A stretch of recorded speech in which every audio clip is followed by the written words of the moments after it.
Have you ever wondered how your thoughts really work?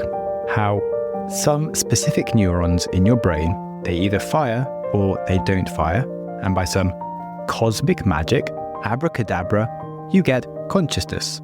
In your mind, you can conjure up all manner of beautiful representations of reality with deeply complex thoughts and memories. It is curious how, at a deep level, our brains are more similar to computers with their binary ones and noughts than we would like to think. So, what is going on between the low-level firing or not firing of a few million neurons and the high-level conscious experience of feeling like it's time for breakfast or interpreting the words I'm saying right now? Well, Richard Feynman was unapologetically obsessed with the smallest of small things, and so is my guest today. But instead of atoms, he is looking at thoughts. Nicholas Shea is a researcher at Oxford and King's College London universities, and he works on topics like the philosophy of the mind, cognitive neuroscience, and the conceptual working of artificial intelligence. So he is here to make us all a little bit smarter as we learn what is really going on between our ears when we learn things, and how that process builds into things like mastery and what it all means anyway. So hello and welcome to the Growth Mindset Psychology podcast with me, Sam Webster Harris, where we are learning about the real science of self-improvement and building our own philosophy of a life well lived. Today's topic is going to involve a bit of deep thinking, perhaps a bit of head scratching, and I can't say how much I enjoyed this interview and having Nick on the show in general. As a bit of a physics geek, I have always been fascinated with how things can behave very, very differently at lower levels. So the jiggling of atoms and their electrons, they are a universe away from the world that we experience at the sizes of humans, where we can touch and interact with seemingly solid objects. But there's a lot of levels in between. If you just think about your own body, an individual cell is its own complete ecosystem. And then if you put a few cells together, they can group into things called tissues that have certain functions. And those tissues can combine themselves at a higher level to make entire organs. And then if you add a bunch of odd organs together into a miraculous pile, you create the blessing on the planet known as you yourself. And why the hell am I talking about this anyway? Well, this idea of things being radically different at different levels is the same with our thoughts. At the low level, we have those neurons that fire or don't fire. But above that, you have things like thoughts, feelings, memories, and somehow they add up to bigger things like depression or happiness, love or hate. And of course, things like mindsets and mastery. And all of these things, they add up to, well, your conscious mind that is you. So it's time we did a bit of exploring how this works and learning about the concept of concepts, which is going to be the main area of discussion in today's episode, coming up after the break. Righty, so we're examining the concept of concepts, and I'll give you a little intro by reading the first few paragraphs of the book written by my guest today, Nicholas Shea, which is of course on the topic of concepts and will be a nice way to just play with our concepts a little bit to start with. So he invites his readers to imagine a skiing crab wearing a graduation gown. So try that. It's probably not something you've experienced before, I would guess, but still, images probably begin to form. There's snow, skis, legs arranging themselves into some sort of order, and you can probably work out what he's doing with his claws. And like me, did you assume that he was probably a he? Well, where is all this material for these ideas coming from? It was already there somewhere in your mind, in your concepts of crabs and of skiing. Each concept that you have contributes images, assumptions, and beliefs. Your imagination then fills out the picture. Is the crab moving? If so, he's probably going downhill. Now, how about his gown? Is it flapping in the wind? Well, here we are. We're off. We are having fun with concepts. And the process is both so familiar to be almost banal, and yet so marvelous to be almost miraculous. Okay, I could go on and read the entire chapter because it's great, but as we do have Nick himself on the show to talk about it, we should get on to that, as I think that is enough of me talking. So let's get into it. Welcome, Nick, and I would like to start with an overview of your work on concepts, and I'll dig into things from there and how it can help our understanding of what's going on in our own minds. Yeah, sure. So concepts research, understanding concepts, our first way in is to think of them as word-shaped things that we use in our thinking. And sometimes when we're thinking with concepts, we do think in words, but not always. We may have concepts that we think about without actually using any, but they're kind of word size. So you have concepts of dogs and of beauty and truth and of the number 2 and so on. And they're playing 2 central roles. One is when we store information, they're organizing the stored information. So we store lots of different information about the number 2, like it comes after the number 1 and before the number 3 and it's even and so on. And then I can also use it online and in thinking. So if I'm doing some maths, I can bring to mind the number 2 and do some manipulations with it. Or if I'm walking along and I see a friend and I think, oh, there's Marlene. Using my concept, Marlene allows me to bring a bunch of information to mind. So those are the central kind of roles, categorizing things in the world and then storing and organizing information about them. And we use that online when we're interacting with the world, and we use it offline when we're thinking and planning and working out what to do. And we build concepts. How do we go from having like a concept that could be very simple and there's not a lot behind it to building something that's like really big and has a lot more gravity behind it, but we can access it so simply? Yeah, that's a good question.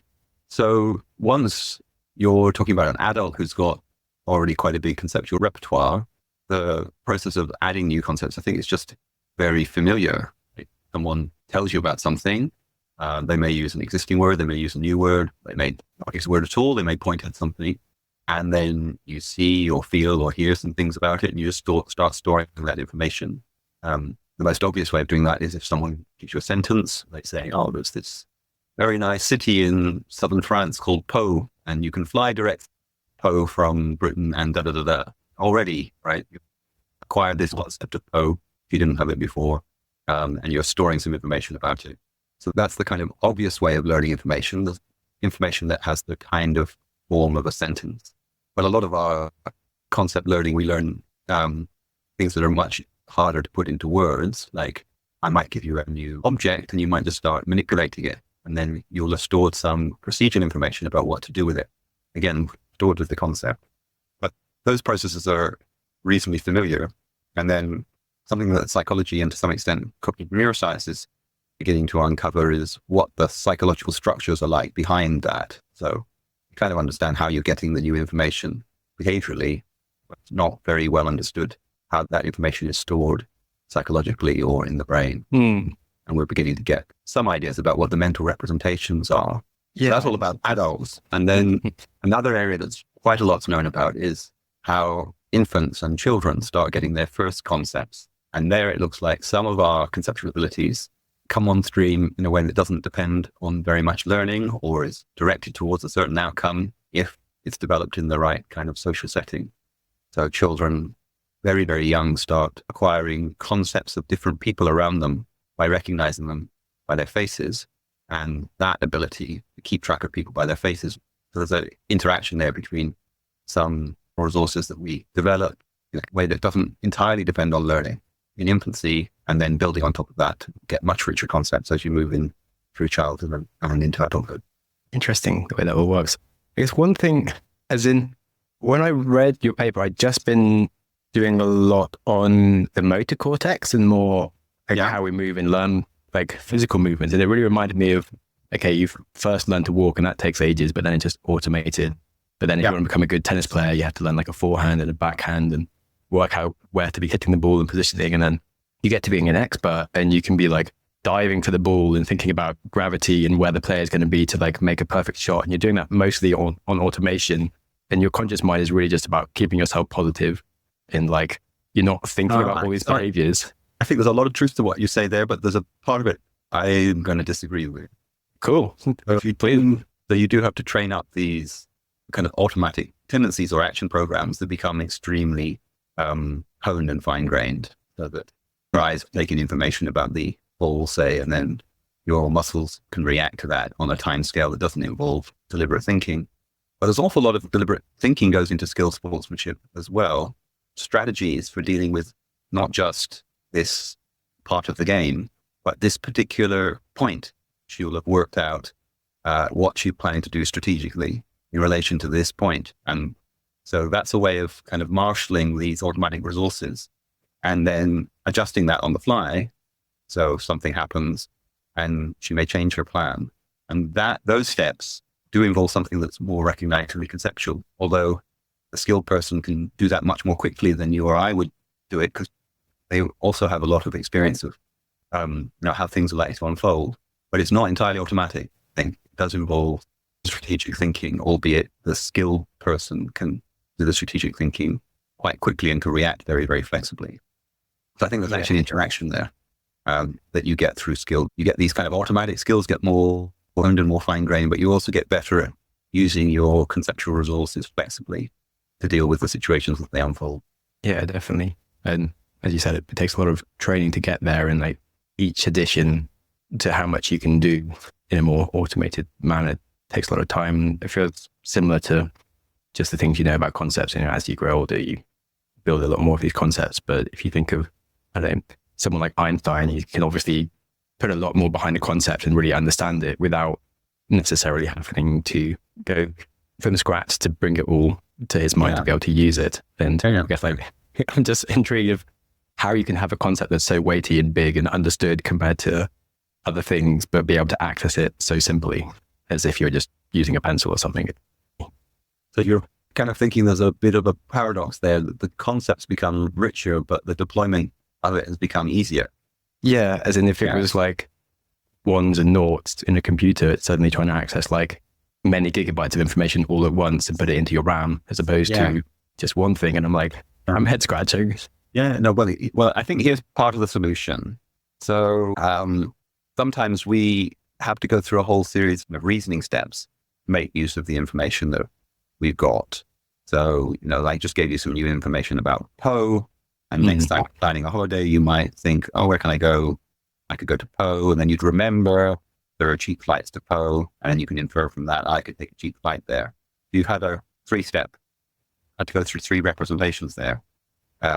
You recall this explicit memory that there are cheap flights to Poe, and you've reasoned from it. And so that's cognitively demanding in a certain kind of way. You're making use of working memory to hold on to that recalled explicit memory, that fact about Poe that you use in your reasoning. But when you become familiar with the concept, some of those reasoning steps can themselves be optimized. So a bit of research on this, say in relation to animals. And if I tell you something's a rabbit, you'll probably expect it to have fur. And that's not because you explicitly remember rabbits have fur. So it's not like you think that's a rabbit, rabbits have fur, therefore this has fur.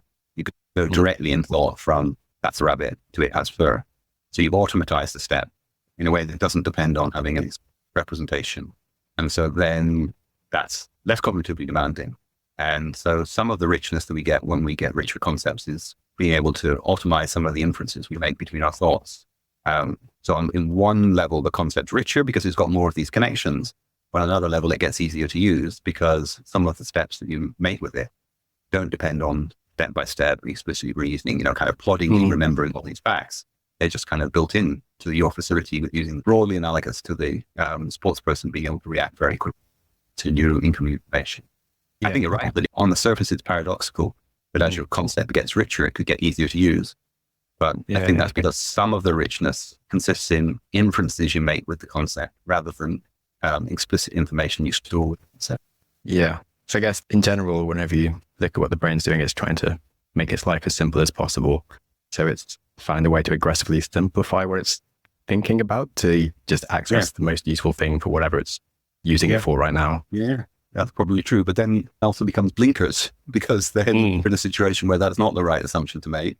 Yeah. It becomes a lazy assumption that closes your mind to other possibilities. And of course, we see that a lot in social settings with people having, you watch a lot of a certain kind of media and you may end up having stereotypically racist beliefs about certain social groups, say, just because you've watched, a bunch of fictional portrayals that portray a social group doing something. And your thinking has become narrowed, explicitly thinking, that person's of this social group, therefore they're like carrying a gun. It's just you've been kind of trained to move in thought in that way. So I agree with you. It's a great shortcut to have these context-dependent kind of habits of thought. But on the other hand, it can also be dangerous. So it's not that the the mind finding the quick solution always gets the right solution. There's a kind of cost to using the quick solution too in terms of errors. Okay, so I thought I would just jump in for a second for a bit of a mental breather, as we are talking about some really big ideas, hey? And I really liked the point that he just made regarding how our opinions can subtly be formed by what we consume. Because when you think about it, we live our lives bombarded by media, TV shows, Disney movies, news, social media. And I'll give you an example of what this then means. So let's say you enjoy watching a lot of fictional worlds like Marvel movies and Star Wars. You'll see a lot of good versus bad. And so your concept of evil will be this weird, mysterious, dark side entity. Whereas let's say you were to watch a lot of nuanced documentaries about different atrocities and maybe consume a lot of psychology content, then you might see things very differently, with bad things in the world arising out of a set of logical and tragic circumstances. And you might understand that power and culture corrupts the mind and that no one ever thinks that they are the dark side.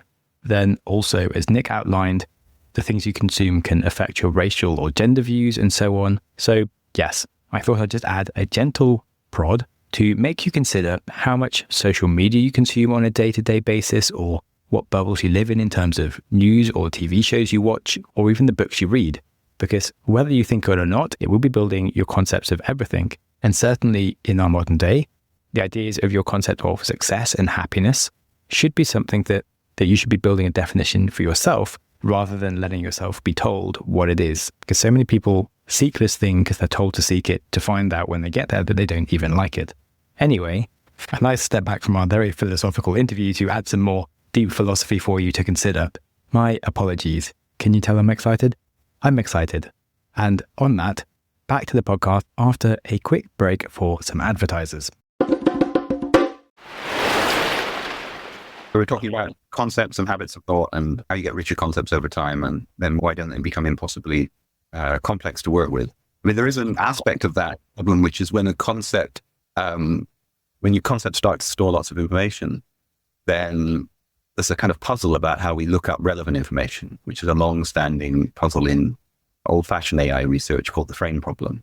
And that's something that I've grappled with a bit in the book that I've been working on that's coming out. So I think you're onto when you notice that as concepts get richer, there's a kind of computational puzzle about dealing with all that rich information, and these shortcut solutions where you kind of build in an automatic solution in a certain context, it can only take us so far.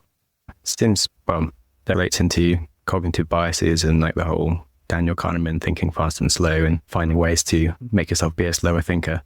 So yeah, I'm interested to hear more about the puzzle of how to find the relevant information from your lens of looking at it. Yes. Okay. So I think the kind of automatic habits of thought are a lot of the way that we find the relevant information. Things just come to mind. So let's go back to the walking down the street and someone's coming towards you and you just recognize them as Marlene and their name comes to your mind. You've not had to do any thinking at all. It's not like you've done any kind of positive searching to remember a name.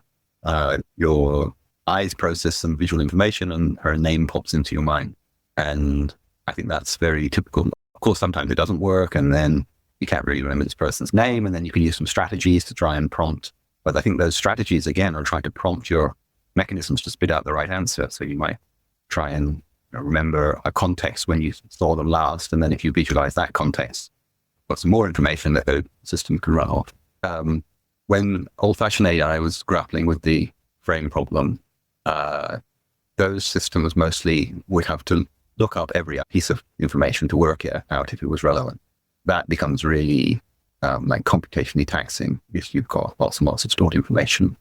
But what we've found, I think, with the computational architecture that's central in the latest artificial intelligence, which is this kind of distributed processing in various guises, deep neural networks, which you see in the language case using a transformer architecture, but you see in other cases like vision recognition. But the idea that you learn iteratively over time a bunch of connection weights that offer a solution to the problem, trained on a training set where the solution generalizes. So that's a kind of automatic way of finding the right information. Also, existence proof in these very powerful deep neural networks that they can produce the contextually correct answer across really quite a wide range of contexts, because a whole bunch of input counts as context. So you're not just reacting to the most recent thing you've heard or seen. You can store quite a long context window of the things that have been happening and then produce the right output or an appropriate output. And so this kind of built-in assumptions of relevance, I think we've got some reason to think is more powerful than we thought before. And that's a big part of the solution. Yeah, it's quite easy to think of an AI working in terms of like weighted probabilities around what its decisions are to prioritize. And it feels funny to think of like the brain just having like percentage weighting relevant to whether a piece of information is relevant or something. But it may not explicitly be thinking about relevance, but it's got some built-in habits of thought as a result of a whole wealth of experience that effectively got the right answer in the right circumstance. But then I think another part of the solution in the human case is that we have concepts, the kind that we were talking about at the outset. So these kind of things that typically we can explicitly verbalize in language, and then reason with explicitly. So take the other case where this person's coming towards you down the street and you get a feeling of recognition, but you can't remember her name. Now you can start using some explicit strategies. So, your relevance engine didn't find the relevant answer, but now you can prompt it again. You can think, oh, I probably saw her last at the pub, and then you can try and picture the pub. And then you're prompting the relevance engine with a bit more information to see if you can now get it into the space where it'll spit out the right answer. And so those deliberate strategies are an important supplement. And then we can use explicit information. So with my example I keep coming back to, you don't have any habits of mind yet, but you do have the explicit information that there are cheap flights to Poe. That's something that you can then reason with explicitly. You can do a bit of that to put you into different contextual spaces. So it's not like you'll end up searching everything you know, but you can kind of put yourself into slightly different mindsets and end up sampling a bunch of things that you know from different perspectives. And I think that is a way of getting at a whole bunch of different relevant information. Yeah. You mentioned some of the similarities in weighting and how we make these decisions, but then it just made me think about also emotions in terms of like comparisons to computers, where we always say like humans have emotions, but then you actively use emotions to make decisions. And certainly some research around like people that lost their emotional faculties but still had their cognitive faculties, they then struggled with decision making. Wondered how much you've looked at that and how that relates and to put emotional thoughts into a computer decision, or if that would even be a good thing. So I'm not very expert on this. I mean, I know the research that you're talking about. I mean, there's two things going on there. So one is, in order to take a decision, it's not enough just to represent the way the world is, not just enough to see that there's an apple on the table in front of you. You've got to value things. And then there's a debate about whether it's only emotions that allow us to value things. And that research you were talking about on Phineas Gage, who lost his medial prefrontal cortex in an accident. So that's something that Damasio argues is crucial to being able to have any kind of value system. And then without that, you can't take rational decisions. But there's another bit of being emotional, which is that there's a thought that some of our emotions, at least, have these kind of built-in automatic habits of thought. And so there's something about their triggering patterns of behavior that don't go via reasoning and maybe even don't go via valuation. So that if you see something frightening, say, you feel the emotion of fear and you have a tendency either to flee or to freeze, or in certain circumstances to fight. And that those don't go via valuation at all, that there's a kind of direct link between the emotion and facilitating different patterns of behavior. That's a different thing that emotions might be doing. And again, that's a kind of shortcut towards taking a decision, because it allows a very quick computational route between being in a situation and acting a certain way. And emotions could be doing, well, to the extent that I have any knowledge of this stuff, emotions probably are doing both of those things. They're giving you a shortcut to certain kinds of behavior. And they're also giving you values on situations and actions, so that value-based decision-making can come in and allow you to choose between things. So I think you're right that emotions are going to be a big part of the picture. Yeah. When it comes to, sport analogy, it's not so related as in you're just trying to do the thing you think is win, so it's automatic. But then when it comes to making decisions, or even trying to think like scientifically, you might still be following some like emotional thoughts around what your intuition is sort of pushing you towards. There's a kind of folk psychological or common sense idea that there's a divide between the rational mind, which will make the right decisions, and the emotional mind, which will just make us do something in a hurry that's not necessarily the right decision. And I don't think the current picture of cognitive science really supports that kind of duality. Emotions are probably involved in mechanisms for taking the right decisions in lots of circumstances. And on the other hand, there are some circumstances where if you reason things through, you try and coolly find out the right answer, you'll probably get the wrong answer. So there's a certain traditional opposition there, which I think is dissolving. I feel that it's less binary and more kind of interlinked, but with sort of weightings depending on circumstances. No, I think it's even deeper than that. It's not like there's a weighting for one way or a weighting for another way. I think in the way that your earlier question was suggesting is that emotions can be a crucial part of what goes into rational decision making. They give you value on things, and not simply a kind of opposition. You could do it the emotional way, or you could do it the coolly rational way. Oh yeah. And one thing that maybe is a weird question, but related, in terms of animals and then their emotion, how they think of concepts and then reduced general brain abilities, do you think there's also like reduced emotional ability and it's more like just reactive, closer to a computer? Or I don't know if this makes any sense of the question. Yeah, I'm by no means an expert on this, but to the extent that I look at animal literature, there's probably not any simple divide between animals and humans, and work on kind of affective responses on emotionality shows an awful lot of commonalities between what humans do affectively and what non-human animals do affectively. In the human case, we have a very rich palette of social emotions because we're such highly social creatures. But if you look at other highly social, especially mammals, then you see very similar palette of emotions. I doubt there's any strong divide. There's a whole bunch of stuff that we do with language, which non-human animals do much less of. I think it would be unlikely if their emotional life is like much less rich than our emotional life.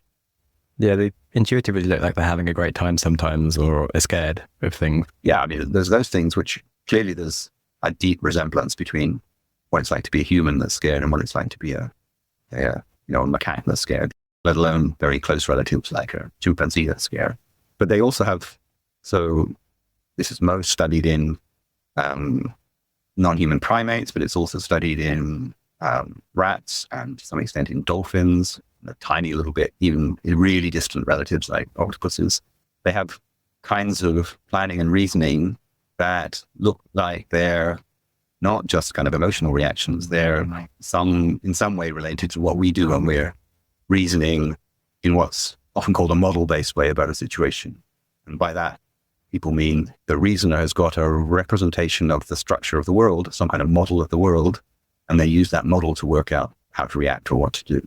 And model-based reasoning looks like it isn't proprietarily human. You find it in quite a lot of other animals, probably not in such a rich and developed way as you get it in humans, but there's no simple divide there. So it's not like there's a simple divide amongst the kind of emotionality, and there's not like there's a simple divide amongst the kind of more strategic or model-based decision making either. Yeah, I do wonder a lot, and then wondering about like how much hormones and things affect emotions, and then we're getting more into like other areas of biology and neuroscience. And I don't know how much you consider how then hormones affect our emotions, which then affect our decisions. And yeah, it's all part of the same system. When we're thinking about these psychological systems, then neurotransmitters are an absolutely crucial part of the system. So like a well understood phenomenon like learning from feedback based on rewards. You're moving through an environment, you're choosing some actions and they produce rewards or not, where the neural system underpinning that is quite well understood. And an absolutely crucial step in that neural system is the release of a neurotransmitter called dopamine, forming of synapses that allows you to do the learning. And so I think people thinking about the neural implementation of these psychological mechanisms would think that the chemical steps are just as central as the electrical steps. And there's just a mechanism that involves you need to play with them both. I mean, as you'll know, the synapse is a very quick interface between electrical activity going on in a presynaptic neuron, something chemical going on across the synapse, and then that again turning into something electrical at the postsynaptic neuron. So this mechanism, there's no simple division between the chemical bit and the electrical bit, all mixed up together. And then the hormones that are used for signaling more widely in the body, not just in the brain, of course have a different time course and a different kind of specificity. But I don't think there's any reason to exclude those. Those are just integral bits of the psychological mechanism as well. Alrighty, another super short break to keep the show running, and then we'll be back with the final section of the podcast, including many of Nick's favorite books, which I'm really excited to add onto my own reading list and dig into in the future. Much earlier, you spoke about the example of when you see someone that you know, you don't even need to think about it.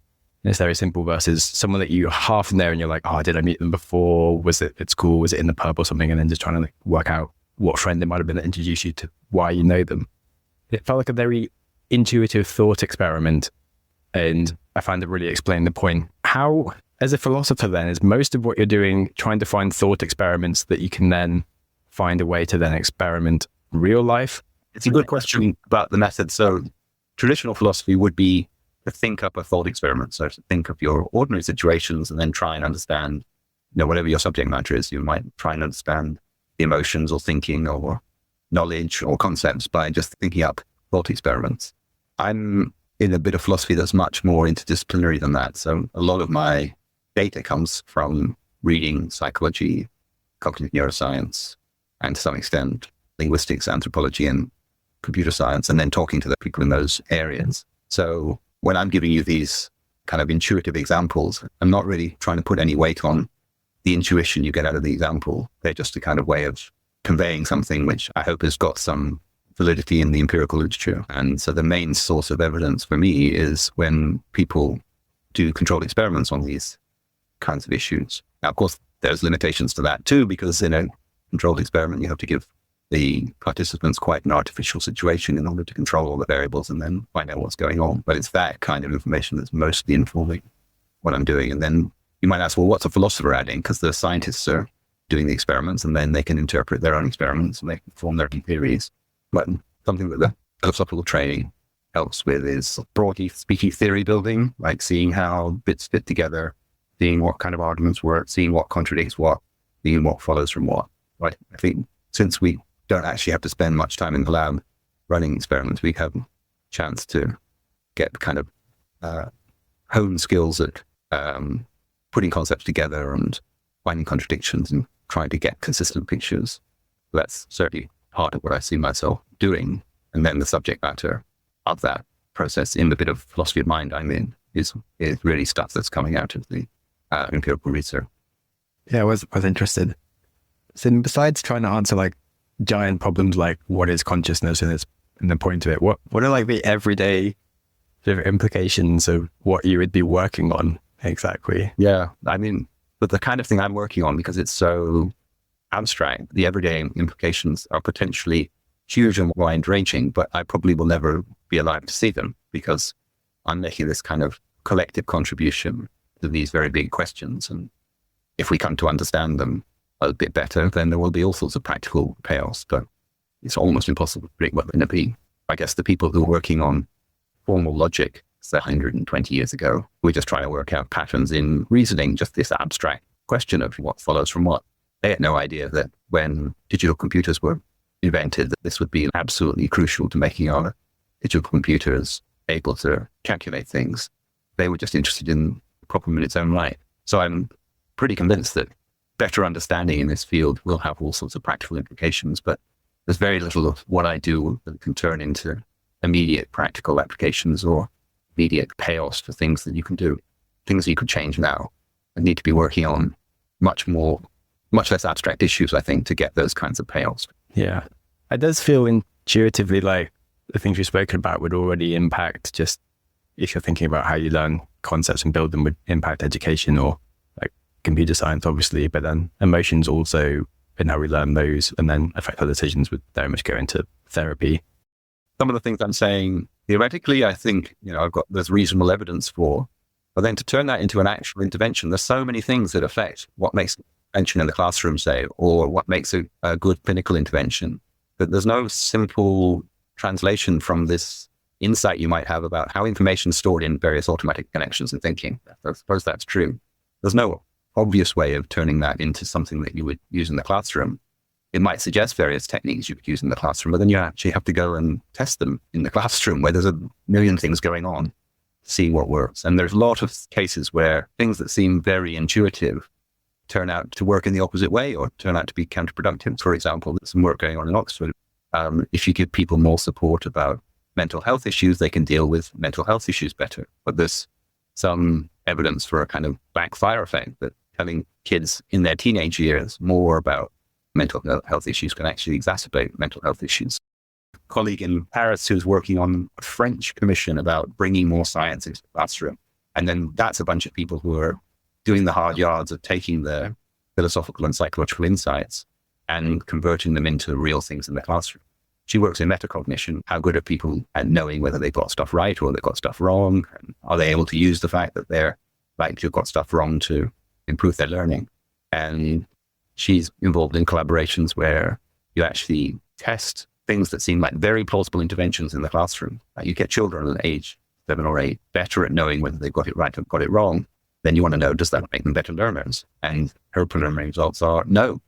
Despite all the extra insight these children can get, it's not helping them become better learners. So, I've done a little bit of working in collaboration with people to try and take stuff towards practical application, but I really don't underestimate how difficult it is to get from theoretical progress to the actual practical recommendation. So I think as a kind of academic or as a scientist, you have to be very cautious about suggesting recommendations off the top of your head. Yeah, I do try to steer away from political advice and just talk about like stuff around how the mind works. It's interesting because I don't know if you read one study of some intervention they did to stop any companies being able to see prison records to try and increase equality, but then people just stopped hiring black people because they're more likely to have been in prison, and it just had the opposite effect kind of thing. It's reminding me of that. Yeah, it doesn't mean that problems are insurmountable. It just means it's a very, very hard problem to fix. In the AI field, there's a similar result with using health records to work out what people's treatment journeys are likely to be to prioritize the people who will benefit most from interventions. And the deep neural network was trained on a whole bunch of data in a way that wasn't given access to ethnic minority data. And yet still, it was pretty obvious when people started looking into the decisions it was taking that it was using proxies. It was extremely discriminatory. Well, some more philosophizing on that area first, I guess. I have some quick questions on your favorite books on consciousness, free will, and philosophy, if you have any in mind. Okay, so I should credit, he's someone who's been very influential to me, and now the book is quite old and in some ways quite frustrating, but Daniel Dennett has been an extremely instructive philosopher in the interdisciplinary field. And when I was starting in philosophy, I found his book, Consciousness Explained, very inspiring because it kind of includes a load of different phenomena and it's done with great enthusiasm. So I would still go back to that. More recently, there's a couple of books by Peter Godfrey Smith that I think are really good. They're relatively easy reads, but actually are trying to get into a very deep point about consciousness. The first one may be more well-known. It's about octopuses. It's called Other Minds. And then there's a more recent one called Metazoa, which is about consciousness and how it relates to animals generally, but slightly more theoretical. There's a book that I think very highly of by Helen Stewart, which is about free will in animals as well as in humans. I would certainly recommend, but it's very philosophical. It's not a popular book by any means. What was the third? The last one was just philosophy in general, like any favorite book that first triggered your interest? Yeah, too many different things to pick from. Can I think of something that's might send people in a slightly new direction? Very interdisciplinary, on the kind of borderline between philosophy and anthropology. That gives you a kind of very different way of doing philosophy is Kim Straley's book, The Plasticine Social Contracts. All right. Thanks. Thank you so much for all the details of letting me just ask annoying questions. Well, that's fine. And good luck with your book release. Good luck with your podcast. Okay. Thank you so much for Nicholas Shea coming on the show. His own book is called concept at the interface, and if you like thinking hard thoughts, you will enjoy it. Even better, it's downloadable for free and the link is in the description, so you've got nothing to lose. In terms of the other books that he just recommended, they were Other Minds, The Octopus, the Sea, and the Origins of Consciousness by Peter Godfrey Smith, and Peter has another book that was recommended called Metazoa, Animal Minds and the Birth of Consciousness. Nick also recommended Daniel Dennett's Consciousness Explained, so we're getting a bit of a theme here, but he also mentioned Helen Stewart's book about free will in animals and Kim Sterelny's book, The Pleistocene Social Contract. And on that leads us nicely into a few take-homes. Firstly, remember to be mindful of what content you plug into every day. You are a learning machine, and even the TV shows you consume will be altering your concepts and the worldview of your expectations and how you define success and happiness. So, vary your inputs and be a bit more open-minded. Consider different news sources. Consider deleting your social media. Consider reading some hardcore philosophy and psychology books like the ones just mentioned. Thank me later. Then, another reflection is that science is the beauty of finding things out. As Nick said, people working on early logic were talking about abstract ideas that took decades before computer science actually put them into use. As Steve Jobs said, we can only connect the dots looking backwards. And besides all of Nick's work being super cool, I can feel there are some answers for the mysteries of consciousness and other phenomena of the human experience that will possibly be unearthed in our future that will rely a lot on some of these ideas that Nick is working on. And I think it's really cool that there's people out there exploring things like this with no clue of how or when it's going to get used. So thanks, Nick. Another point from him was that he also reminds us of the danger of jumping to practical applications too soon, and perhaps being more mindful of the Lindy effect before we rush in to change things. As he said, more education on mental health and therapy for children can sometimes have the opposite effect and make them worse off. Or things like more feedback on an individual's performance doesn't necessarily help them learn anything. So it is worth considering before you rush into new ideas that sound good on paper, why perhaps they weren't being used before. Okay, that's enough from me. If you have any favorite take-homes yourself, let me know in the comments. And if you enjoyed philosophically thinking about meta-theories for everything, you will definitely love my new show where I explore how and why the human species has arrived where it has, by chronologically exploring every giant world-changing invention of history with a lens of not just technology, but also biology, psychology, economics, and, of course, philosophy. So I would love to see you there at my new podcast called How to Change the World, The History of Innovation. And regardless, remember that I am just a concept that lives in your head. And if you think I would be a healthy addition to someone else's mind, it's up to you to hit that share button. So, on that, have an awesome week or weekend whenever and wherever you may be when you got round to listening. Thank you so much for listening. Go you! Your consistency to reach the end of an episode is legendary. My hero! If you have any ideas or feedback for the show, I'm always interested to hear from you. You're the best! Studies show we need time for information to sink in, so I'm going to give you a 5-second pause. Silence. To reflect on one idea from the show before you jump back into your busy life. Ready and go.